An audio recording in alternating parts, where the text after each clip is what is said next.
Kiko está emotivo que den último ano na DOE a construir diferentes rotondas na Aruba. O motivo para que o DOE construir diferentes rotondas no último ano é sobre uma rotonda roupa mais safe com um cruzado normal e com um cruzado de tráfego.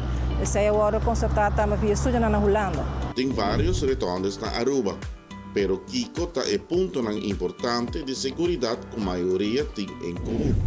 Rotonda é considerada uma construção mais safe do que para o tráfego. A suja na Holanda demonstra isso aqui também. A DOE está considerada cada dia uns têm cruzado na roupa perigoso, que tem roupa morto ou acidente.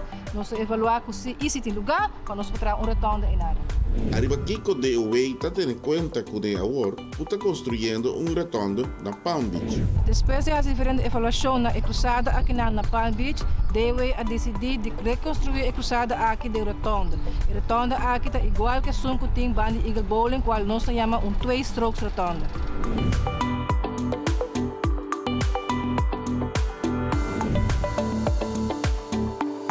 Helping you take care of the things you care for.